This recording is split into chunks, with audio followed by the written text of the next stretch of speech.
Ada juga laki-laki begitu, kurang ajar. Sudah dikatakan bahwa dalam ayat, istrimu adalah sawah ladangmu, maka silakan kau datangi dia dari arah mana saja. Itu Al-Quran bilang, benemu galummu silakan, mau cangkul alhamdulillah ibadah, tidak dicangkul inna jai. Namanya sawah Pak, mau dicangkul dari depan boleh, cangkul dari samping boleh, cangkul sambil mundur juga boleh, yang penting jangan cangkul sawahnya orang. Juma'in amma ba'd. Ma'asyiral muslimin muslimat, Bapak Ibu saudara-saudara sekalian teristimewa, pejabat struktural Kabupaten Pindrang yang insya Allah dimuliakan dan dirahmati oleh Allah Subhanahu wa Ta'ala.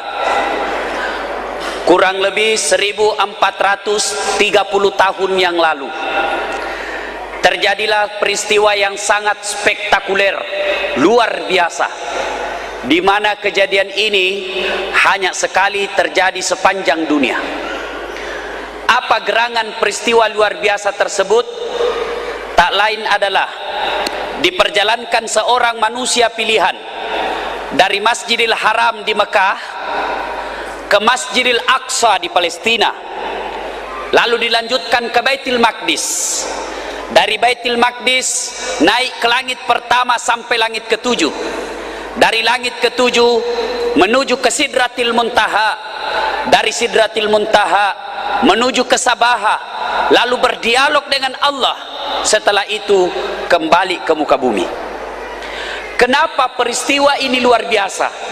Magerona luar biasa ye kejadiannya. Sebab perjalanan yang dia tempuh mabelala jauh sekali, sementara waktu yang diperlukan sangat ringkas. Dalam ayat yang kita simak tadi dijelaskan oleh Allah, lailam, sebagian malam saja, dek na genek siwenni. Makanya ketika Nabi ceritakan Isra Mi'raj ini kepada orang Arab, apa reaksi orang Arab? Abu Jahal bahkan bilang begini, saudara-saudara sekalian, ini Muhammad yang kau percaya, Pak Baleangi, ternyata dia pembohong. Katanya dari Masjidil Aqsa tadi malam, pagi ini ada lagi di Mekah. Dek na tamak kelena Pak, karena memang pada saat itu Mekah Palestina kendaraan paling cepat naik kuda, maka nyarep Pak. Berapa waktu yang diperlukan? 1 bulan ke sana pun kembalinya 1 bulan. PP berapa Ibu? Berapa? Hai, madono batrennya ibu-ibu ini. Yang tidak jawab pertanyaanku, dengar baik-baik. Yang tidak jawab pertanyaanku, saya doakan suaminya kawin cepat. Berapa Ibu? Berapa? 2 bulan. Sementara Nabi dena gendak siwani. Ternyata mereka lupa bahwa sebenarnya kejadian Isra Mi'raj itu sepenuhnya kehendak Allah. Coba kita simak dalam ayat tadi. Subhanalladzi asra bi abdihi. Maha suci Allah yang telah memperjalankan hambanya. Apa yang dimaksud memperjalankan? Napa jokka ya tanah. Berarti pungal ta'ala punna mau. Namanya kalau Allah yang mau, segalanya diurus oleh Allah. Contoh, saya diundang sama panitia ke sini, tentu transportasi, akomodasi, konsumsi, termasuk ampelok. Kenapa kita ketawa Pak? Biar ada ampelok, kalau tidak ada isinya, isinya dong. Semuanya tentu ditanggung panitia. Kenapa? Saya diundang. Demikian juga dengan Isra Mi'raj, karena Nabi diundang oleh Allah, maka segalanya ditanggung oleh Allah. Saya kasih contoh.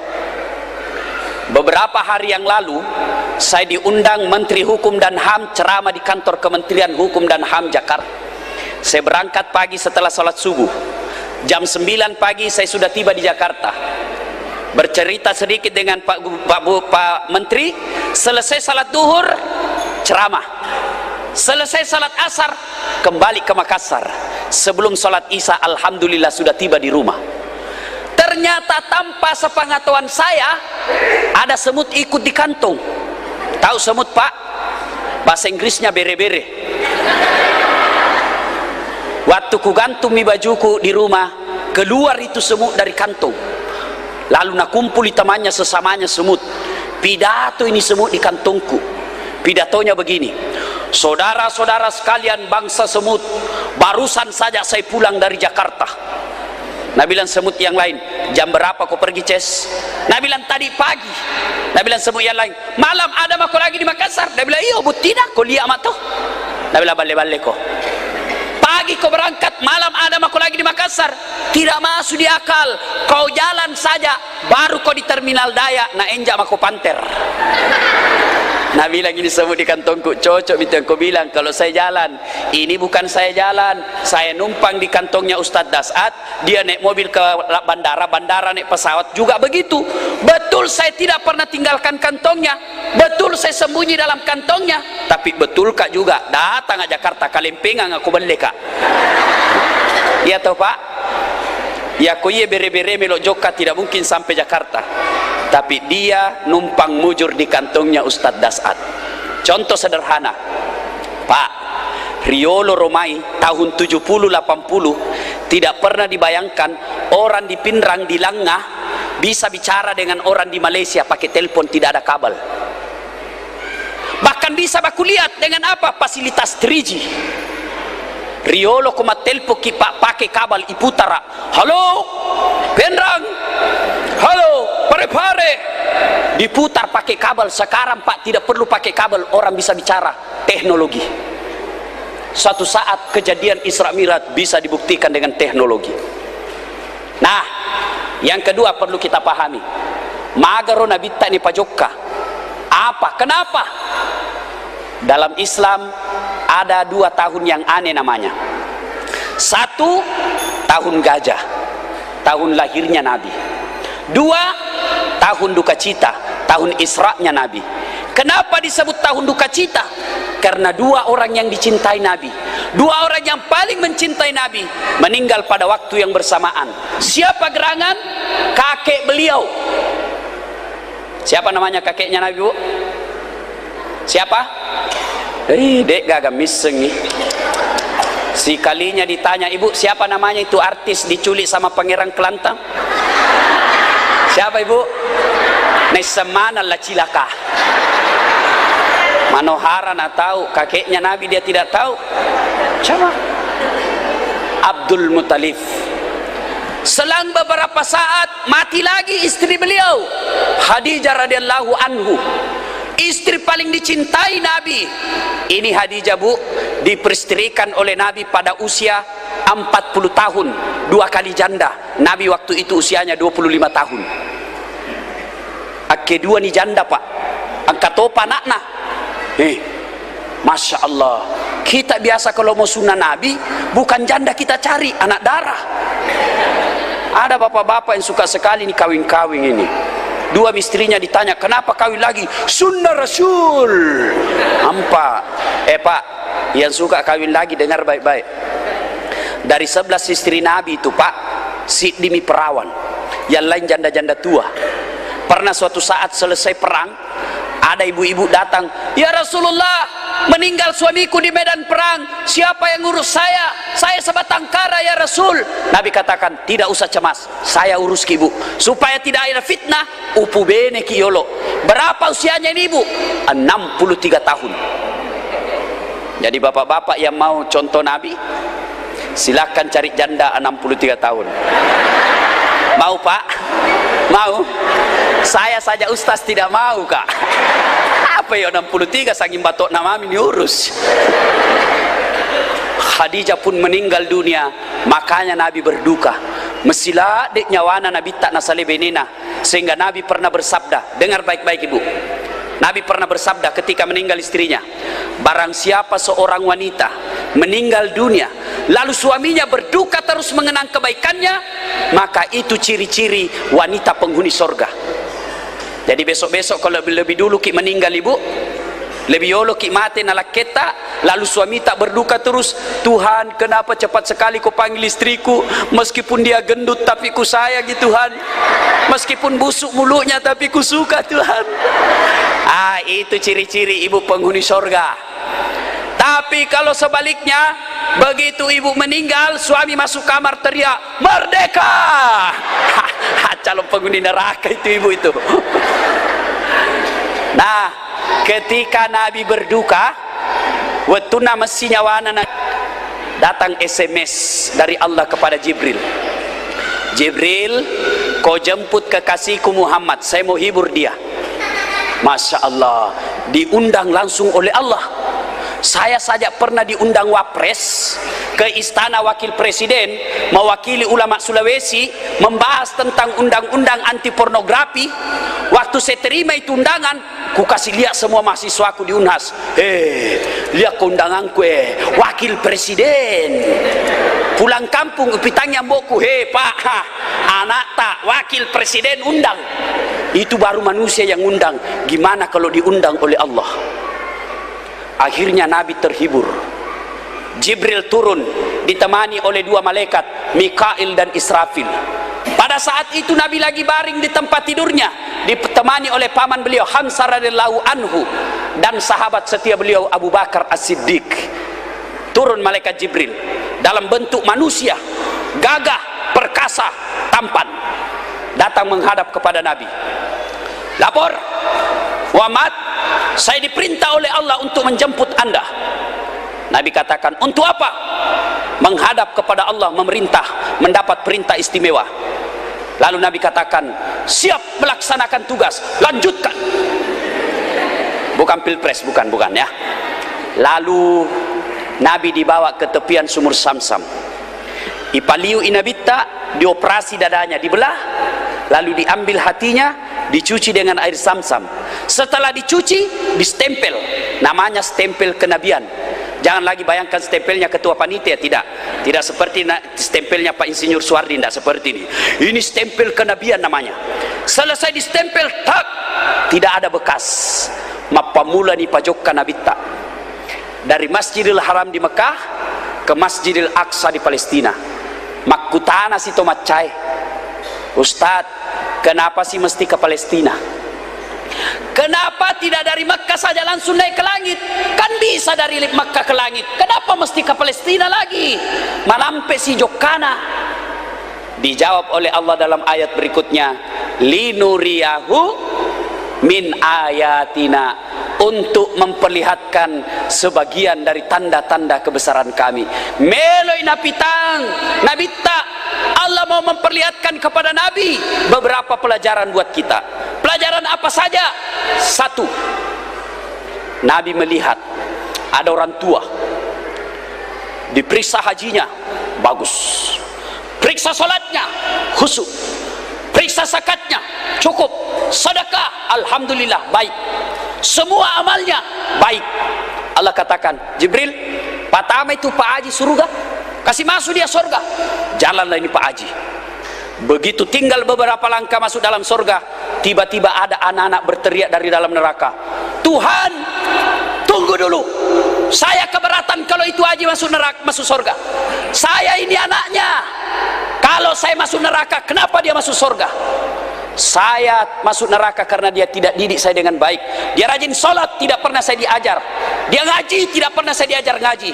Saya masuk neraka karena dia salah gunakan amanahmu. Bukankah saya tanggung jawabnya dia kepadamu?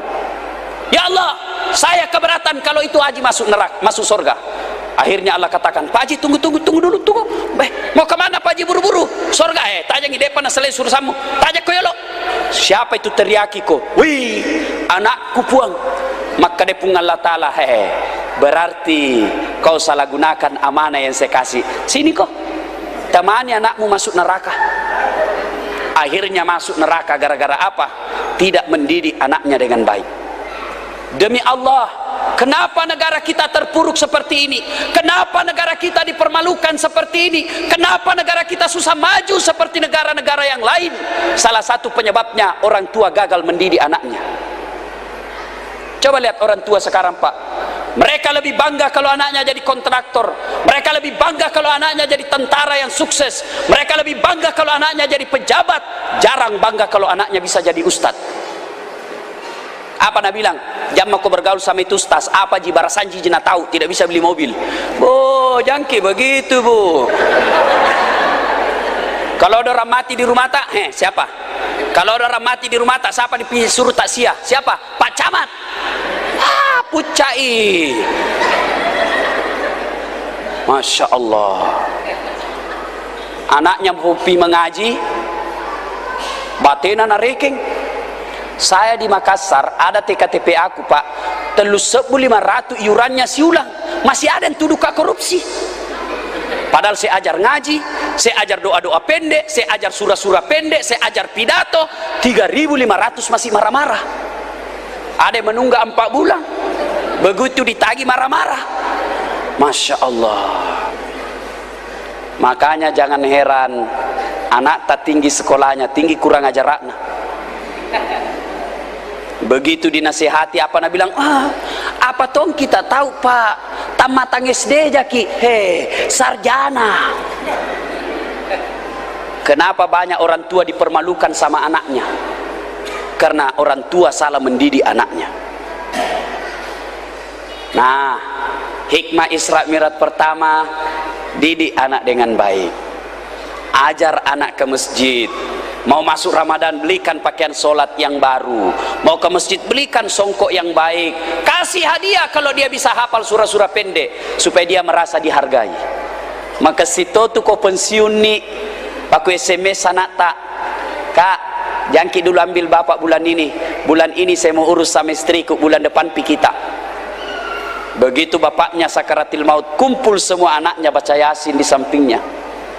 Begitu bapaknya meninggal, anaknya sendiri yang mandikan. Ada yang bersihkan kepalanya, ada yang bersihkan ubur-ubur, ada yang bersihkan kakinya. Begitu dikafani orang tuanya, anaknya yang membungkus, ada di kepalanya, ada di perutnya, ada yang di kakinya. Begitu dimasukkan ke liang lahat orang tuanya, anaknya sendiri menghadapkan orang tuanya kepada Allah. Malam harinya begitu takziah, anaknya yang mengaji, anaknya yang sepatah kata, anaknya yang ceramah. Inilah orang tua paling kaya meskipun tidak ada pangkatnya di dunia. Berapa banyak orang saya lihat di kantor dihargai, dicium tangannya sama bawahannya, dibawakan HP-nya, dibukakan pintu mobilnya, tapi sampai di rumahnya dimaki-maki sama anaknya masih SD, masih SMP. Apa artinya orang kaya begitu? Kenapa bisa begitu anak tak? Kenapa Ustaz? Salah didik Ki. Tidak ada anak lahir langsung jadi preman. Tidak ada anak lahir langsung jadi pemabuk. Orang tuanya sendiri yang salah mendidik anaknya. Nah, ibu bapak yang saya muliakan, ini yang pertama. Yang kedua, jalan lagi Nabi. Masya Allah. Nabi lagi melihat ada orang, bapak ibu yang saya muliakan, ada orang, subhanallah, dikasih makan bara api, kasih makan bara api, hancur seluruh badannya, lalu besar perutnya, dia jalan tak banting lagi, dikasih makan lagi bara api, terhancur badannya. Nabi geleng kepala Jibril, siapa dia Jibril? Jibril menjawab, itulah umatmu yang suka makan barang haram. Saya yakin Pak Dek Taman Ribawi Pak, saya yakin Bapak tidak makan anjing, saya yakin Bapak tidak makan sat-sat yang haram, hamar. Tapi yang banyak kita makan hasil sogokan, yang banyak kita makan hasil curian, yang banyak kita makan hasil riba, berdagang secara riba. Mana secara riba? Contoh, Pak balut bensin, bensin botol, nah tulis bensin murni, padahal nah campur minyak tanah. Waktu ditanya kenapa kau tulis bensin murni, nah ada minyak tanahnya, apa Nabi bilang? Kan namanya istriku murni, jadi ku tulis mi bensin murni. Riba. Mana lagi? Padangkan lipat, siaga lina lipakmu 50 sebu, 45 mo, itu lagi 50 nasabab mata tangga Ki, jadi ku kasih kau 50, ndak ada untungku di situ, modal ji, padahal sudah ada untungnya. Demi Allah, keuntungan yang kita dapat riba. Pedagang gula, lain liternya ketika membeli, lain juga liternya ketika menjual. Hai, tama mana matut neraka ya roh. Maga roh dosana ribae. Bagaimana dosanya itu riba? Nabi menjelaskan seringandikan dosa riba itu adalah seperti kalau diperkosa ibu kandungnya. Itu paling ringan. Diperkosai induk tak, itulah dosanya riba. Wa ahallallahu bai'a wa harramar riba. Allah halalkan jual beli, tapi Allah haramkan riba. Nah, apa pentingnya kita memelihara diri makanan haram supaya kita tidak masuk makanan haram? Itu berpengaruh terhadap generasi kita. Ini kisah nyata Pak, tania curita ye. Kisah nyata. Tersebutlah seorang pemuda bernama Said bin Ibrahim. Said bin Ibrahim ini lagi jalan-jalan di tengah hutan. Tiba-tiba dia dapat buah. Engkau buah naruntuk. Nandre Pak buai. Begitu habis tengah, dia baru sadar, wah, ternyata tania ya punna ye. Mati nih, haram itu sudah masuk di perutku. Dia gelisah, akhirnya dia cari yang punya kebun.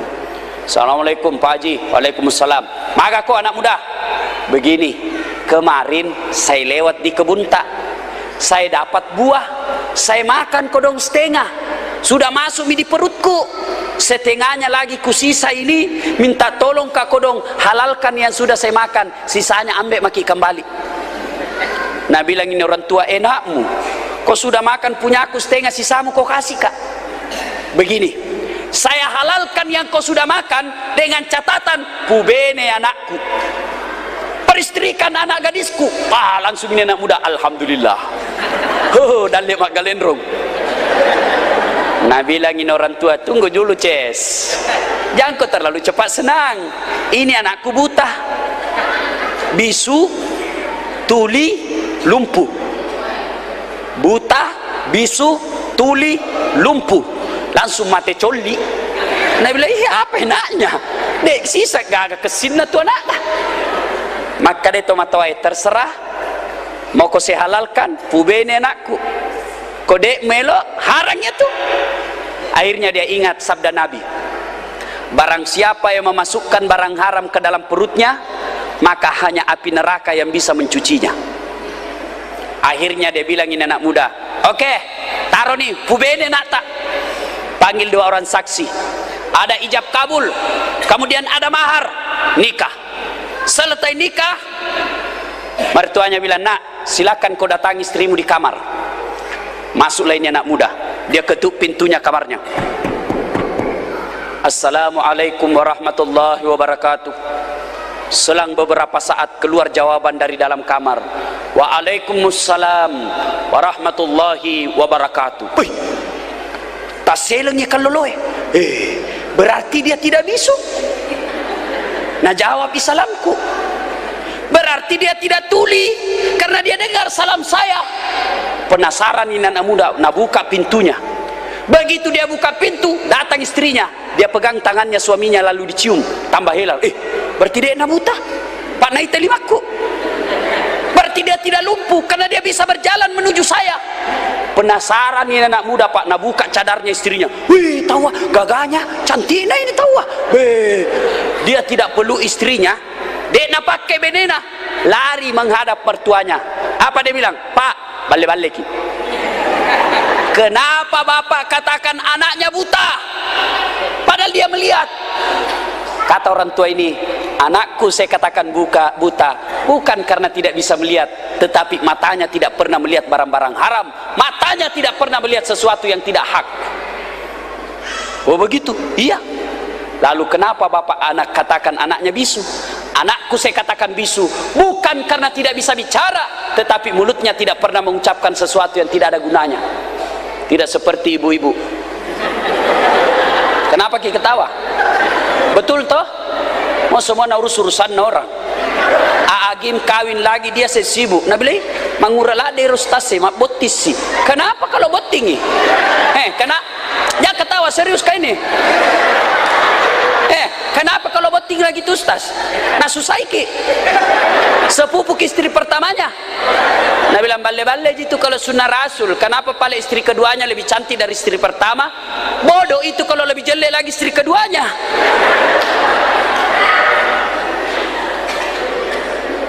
Lalu kenapa bapak katakan anaknya bisu? Itu anakku tidak pernah bicara yang tidak ada gunanya. Anu maka silemi ampe-ampe tuh. Oh begitu. Lalu kenapa bapak katakan anaknya lumpuh?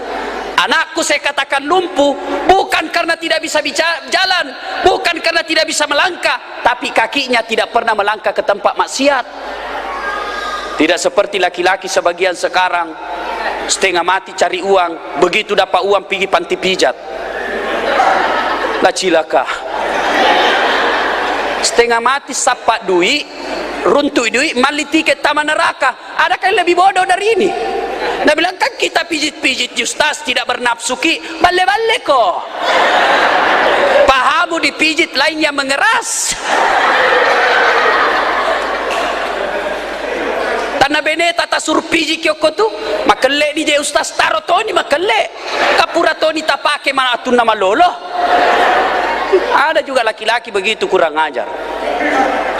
Sudah dikatakan bahwa dalam ayat, istrimu adalah sawah ladangmu, maka silakan kau datangi dia dari arah mana saja. Itu Al-Quran bilang, benemu galummu silakan. Mau cangkul alhamdulillah ibadah, tidak dicangkul inna jai. Namanya sawah pak. Mau dicangkul dari depan boleh, cangkul dari samping boleh, cangkul sambil mundur juga boleh. Yang penting jangan cangkul sawahnya orang. Oh begitu, iya. Maka dah si kaloloe, maka paling tamak kada tuli. Anakku saya katakan tuli bukan karena tidak bisa mendengar, tetapi telinganya tidak pernah mendengar yang bukan urusannya. Tidak seperti ibu-ibu sekarang, kalau pergi pengantin, oh nak pura-pura itu mah iris, tapi telinganya nak pasangnya. Maksudnya, iya kan bu? Iya toh? Pulang, nak cari tamanan nih, jakna nasab panah, baru mak dokol lisu. Tak kalah ku ingat, dengar ki bu ah? Membawa barang-barang pengantin tanpa izin tuan rumah haram. Biar saudara ki. Sama kalau kita kasih makan daging babi anak tak. Ini di Pindrang ini banyak kejadian biasa. Nah potong orang 2 sapi tidak cukup dagingnya. Kenapa? Mega jalan ke rumahnya orang padahal tidak ada kakinya. Oh begitu. Iya. Lalu ini anak muda berkata, weh, saya biasanya kalau ceramah ada air di sampingku ini. Kurang aktif ini panitia, bagus barangkali kalau dikasih di gelas. Yang ketawa bu, kita itu enak duduk-duduk ketawa. Saya setengah mati teriak-teriak. Lalu, ya, di sini saja pak. Ya sini saja, nggak apa-apa. Lalu maka dia ni kaloloe, maka sila ada tu paling sifat anak tanah bilang, oh iyo, banyak sekali milamar ini anakku, cuma tidak ada sesuai standar. Makanya ku tunggu-tunggu. Lalu kenapa bapak pilih saya, kata anak muda? Orang tuanya berkata, pasti dalam darah dagingmu, alemu dek gaga anu harang ilala landro alemu. Anu mabual lagi, mitau komandre, apalagi yang lebih dari itu. Pasti dalam darah dagingmu tidak ada barang haram. Ya sudah anak muda, tidak usah banyak cerita, masuklah ke kamarmu. Masuklah kamarnya ini anak muda. Apa dan bagaimana selanjutnya yang terjadi, silakan bapak ibu bayangkan. Sambil bayangkan, Ustaz minum dulu.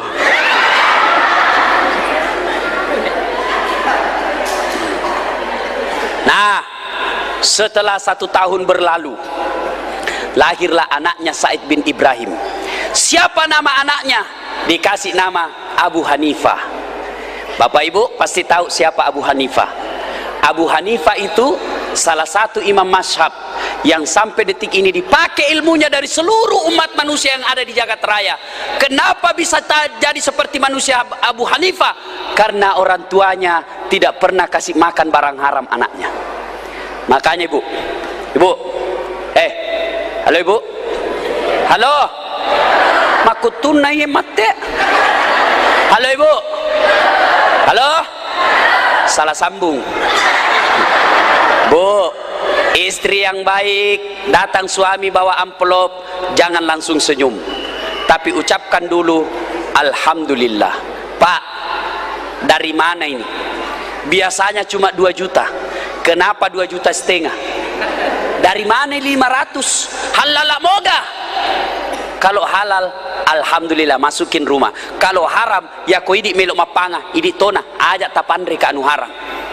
Ini baru istri yang baik. Bisa ibu? Kenapa bengkok muka tak? Bisa? Kalau 500.000 masih bisa, 10 juta bengkok muka tak? Ibu bapak yang saya muliakan, pelihara diri kita dari makanan yang haram. Terutama kita yang dagang pak, hati-hati, jangan menipu pembeli. Kita menipu pembeli barangkali untuk tak 20.000 lalu nanti diponis 1 hari di neraka. Semoga ya sia soko neraka si sebut taulino.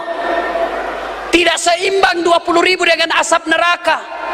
Ya pokok misalnya kita berdagang lalu berdagang riba, misalnya untungnya 1 miliar, mega mota saro ya mi kota 10 mi sebu napa maceko-ceko ki, seolah-olah dosanya tidak seimbang dengan asap keuntungan yang kita peroleh.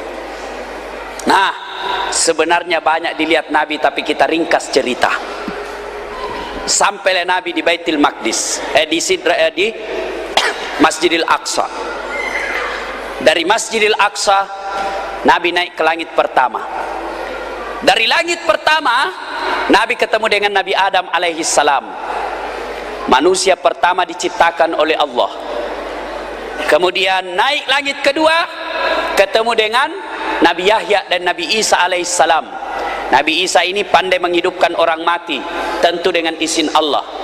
Naik langit ketiga, ketemu dengan Nabi Idris alaihi salam, satu-satunya manusia yang pernah 2 kali mati, tentu dengan izin Allah. Naik langit keempat, ketemu dengan Nabi Yusuf alaihi salam, manusia paling gagah di dunia. Naik ke langit kelima, ketemu dengan Nabi Harun alaihi salam, manusia terkuat di dunia. Itu Nabi Musa pak, Nabi Harun sepupu satu kalinya Nabi Musa melawan Fir'aun laknatullah alaih. Langit kelima. Naik langit keenam, ketemu dengan Nabi Musa alaihissalam. Nabi Musa ini pak, kalau dia kunci badannya, tembus itu bulu-bulu di bajunya. Dia kunci lagi badannya, tak lempar songkoknya. Kalau dia berkelahi sama orang pak, belum sampai tinjunya jatuh musuhnya. Luar biasa. Ada orang punya ilmu begitu pak, belum sampai tinjunya mabuan di balina pak. Ini namanya ilmu karatedo, karate campur doti.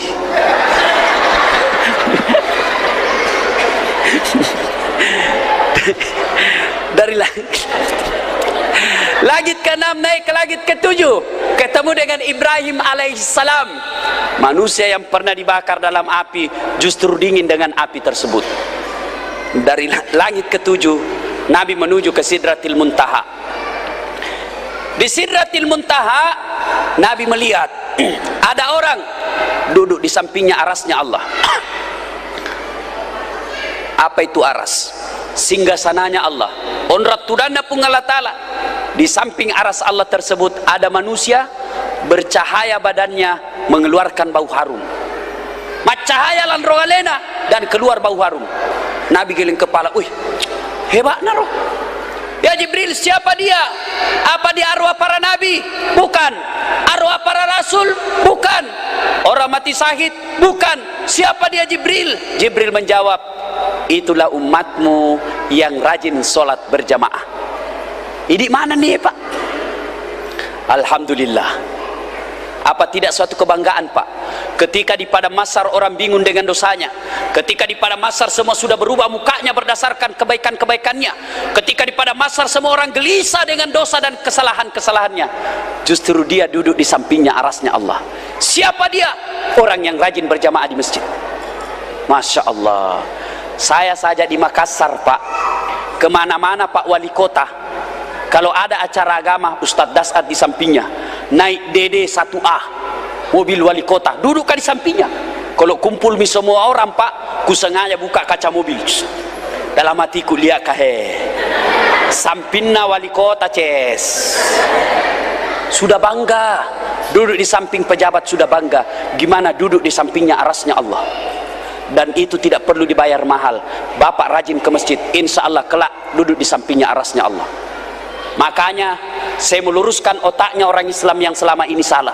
Dia selalu bilang, Ustadz, susah masuk surga Ustadz. Salah dek, yang susah itu masuk neraka, yang susah itu masuk neraka, yang susah itu masuk neraka. Surga gampang. Mau bukti?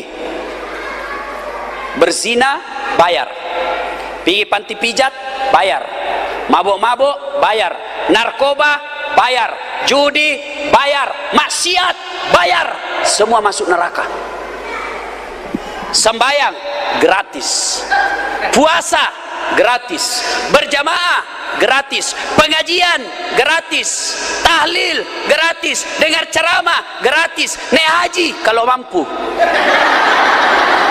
Iya toh? Dan itu ngantar pintu surga. Nyaman naga mata pak, nyaman mematua aga mata pak. Makanya pak rajin berjamaah di masjid. Apalagi masjid tak seperti ini. Coba masjid tak tahu bagusnya. Sayang ini masjid bagus kalau tidak ada penghuninya. Ada penghuninya Ustadz, saya orang tua yang sudah pensiun. Toa mana milalap pak. Sekalinya subuh lomba batok. Tidak ada anak muda di dalam.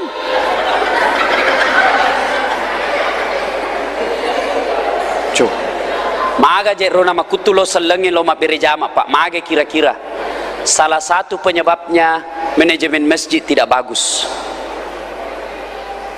Ada masjid saya kelola di Makassar pak, kecil, mabicu nih pak, tapi manyamang, sedekahnya orang mengalir di situ pak.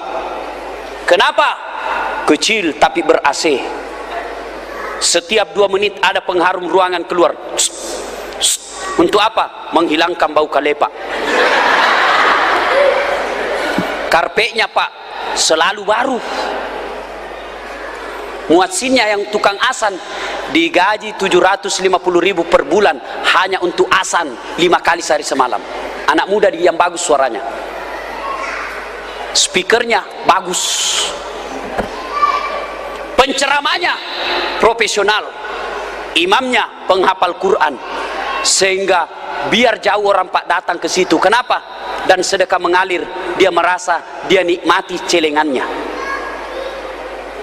Ini tidak. Bagaimana orang ke masjid yang asan orang tua yang sudah commo, poso tompa, asan subuh to poso, ayala sol,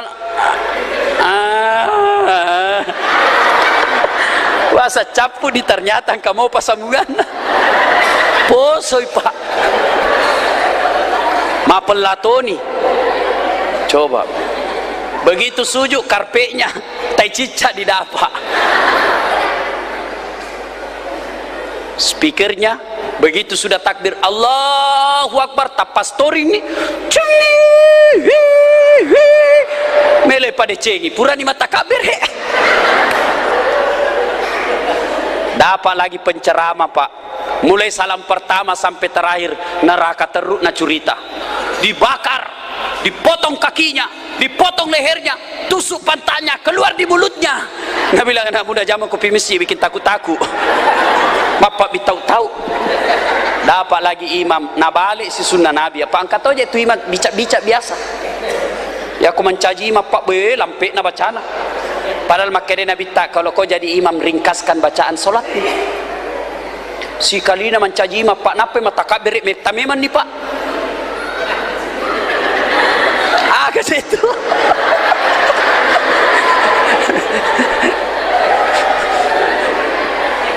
Padahal Nabi jelaskan, kalau kau jadi imam ringkaskan bacaan solatmu. Yang kedua kata Nabi, bacalah yang umumnya orang hafal. Ini tolong perhatikan imam masjid. Kalau jadi imam tidak usah mau dibilang banyak bacaannya, baca yang umumnya orang hafal. Biar surah pendek, yang penting orang bisa ikut. Coba kalau imam baca kuluallah pak, namu anak-anak macin rolato maga apa lagi. Tapi begitu imam membaca surah Al-Maidah ayat 7 sampai 40, lipui mondri pak. Meloki macio, dene apalah terpaksa menghayal ki. Tadi 50.000 uang, beli pulsa 15.000, beli bensin 15.000. Mana ini 20? Depan runtuh pak. Begitu Allahu Akbar, oh di bawah bantal kusimpan. Ini gak salah imam. Nah, ibu bapak, mari masuk Ramadan ini pak. Masuk Ramadan, niatkan selama Ramadan saya harus sholat 5 waktu di masjid. Begitu selesai Ramadan, minta doa kepada Allah. Ya Allah, Rabbana la tusik qulubana ba'da is hadaitana wa hab lana min ladunka rahmah. Puang, ajak tapagili sikap pemang, jangan kau palingkan hatiku setelah engkau berikan hidayah dalam hati saya. Masya Allah. Ibu-ibu datang ke masjid ibu ya? Ya? Ya bu? Ya. Ada ustaz larang ke masjid. Mana itu ustaz larang kita? Mana? Tanya, mana ayatnya?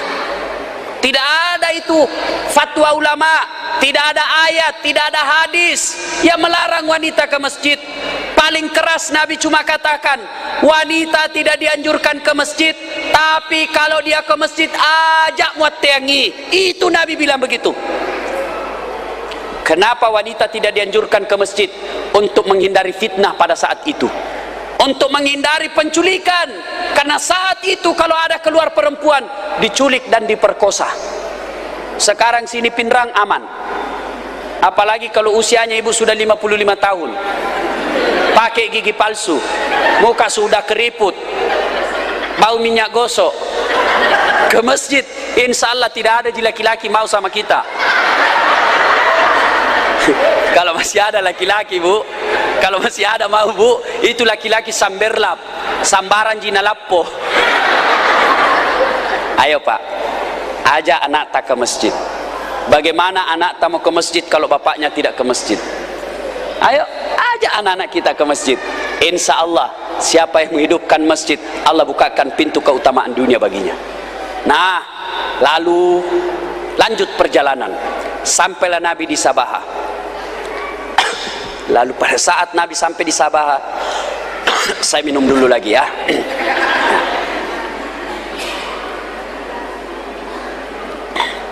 Saya capek sekali bu. Hari ini 3 kali mak ceramah, masih ada sebentar di Benteng, jam 8. Besok di Baru 4 juga acara saya. Sejak tanggal 16 sudah keliling sampai ke Kaltim, ke Tawau, Malaysia. Ini belum pernah istirahat. Nah ibu bapak yang saya muliakan, jadi sampai di Sabaha, maka ada malaikat Jibril. Oh Muhammad, tak dampang kak kasih, saya tidak bisa antar ki. Saya cuma bisa sampai di sini. Kalau saya lewati garis sini, mau kak? Nabi masuk. Begitu Nabi masuk, kedengaran dari aras Allah. Assalamu alayka ayyuhan nabiyyu wa rahmatullahi wa barakatuh. Lalu Nabi menjawabnya, Assalamu alayna wa ala ibadillahis salihin. Ashhadu an la ilaha illallah. Lalu Allah menjawabnya, wa ashhadu annaka ya Muhammad wa rasulillah. Itulah yang didialogkan dalam tahiyat yang kita baca. Lalu Nabi mengajukan permohonan, ya Tuhanku, umatku ini kan kecil-kecil, pendek-pendek umurnya, bicu-bicu, kasihlah keistimewaan. Lalu Allah katakan, saya kasih kau perintah solat 50 kali sehari semalam. Nokni Nabi tak. Gembira Nabi. Langit ke-7 ketemu Ibrahim, tidak ada persoalan. Langit ke-6 ketemu Nabi Musa. Maka dia Nabi Musa, ya Muhammad, apa oleh-oleh dari Allah untuk umatmu? Aga nalekko pun Allah Ta'ala untuk amakmu. Alhamdulillah, ya leka sampajang ake 50 sios semeni. Maka dia Nabi Musa, berapa? 50. Wih, megalak dembo. Lo komendrek kau minta diskon capok. Minta kau diskon capok. Banyak sekali itu. Umatku saja besar-besar dan kuat, tidak bisa itu 50. Apalagi umatku. Naik Nabi. Puang, megalak de garek. Tak diskon ni sedih. Diskon ni kasih. Allah potong 5. Tinggal berapa ibu? Berapa? Memang kalau ibu-ibu angka-angka paling jago, apalagi kalau angka uang, tidak pernah hilang matanya. 45. Turun ketemu Nabi Musa, siaga pi Muhammad. 45. Mega mau picapo. Naik kau lagi, ya Allah, katanya masih banyak, tolong lagi dikurangi. Kurangi lagi 5. Turun 40. Masih banyak. Naik lagi, kurangi lagi 5. Mondar mandir setiap kali naik, kurangi 5. Terakhir tinggal 5. Maka dia Nabi Musa, ya Muhammad, berapa lagi? 5 mani? Maka dia Nabi Musa, mega mopi, naik kau lagi minta. Mapikri Nabi tak, setiap kali saya naik dikurangi 5. Sekarang tinggal 5. Kalau saya naik lagi ini tidak ada miku dapat. Biar mi deh Musa sebentar tompi diliaki. Ternyata apa yang dikhawatirkan Nabi Musa betul adanya. Sekarang saja yang tinggal 5, masih ada yang hari Jumat saja. Bagaimana seandainya jadi 50 kali sehari semalam, Pak? Tidak ada lagi kesempatan menjadi kepala dinas PU. Tidak ada lagi kesempatan jadi camat. Sambayan saja terus dikerja. Matin Roki, hayya 'alas shalah. Pak Kadis, pangki sambayang. Sambayang subuh. Meloki menre otoe, hayya 'alas shalah. Sambayang siki. Melo siki matekeng, hayya 'alas shalah. Sambayang lagi. Alhamdulillah tinggal 5. Tapat capu ni orang 5. Tan lewat-lewat ni rupa tahu Pak ko makutumo pakai mas sampaja. Apa susahnya solat? Dek na pada haji masessa towe 50 juta capu, belum tentu masuk daftar. Masuk daftar tiba-tiba sakit, tidak haji. Puasa Ramadan siulang. 1 hari orang Pak, 1 harinya puasa. Sia soto malupu. Sakat perlu dana, sakat sedekah